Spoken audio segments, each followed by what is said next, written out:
அபிஜித் நட்சத்திரம் என்பது 28வது நட்சத்திரமாக கருதப்படுகிறது.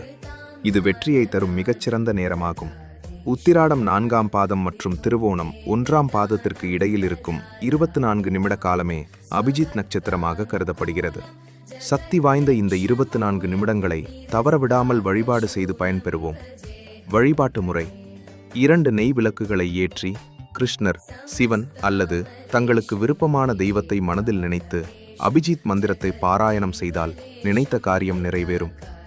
அபிஜித் ஸ்துதி: அபிஜித ஆகமாந்துதீர அபஜிதாம்பர நட்சத்திராணாம் நாததீய ஜோதீனாம் நளகங்காதர பவதாரண சிவஸ்ய விஷ்ணு மேதினாம் பவதவளாம் சுத பரிபாலய சரணாகதத பாகிமாம்.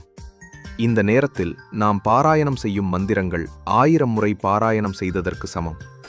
நன்மைகள்: கேட்ட வரங்கள் கிடைக்கும், தடைகள் நீங்கும், புதிய முயற்சிகள் மற்றும் முக்கியமான பணிகளை தொடங்க இது உகந்த நேரம். நன்றி. வாழ்க வளமுடன்.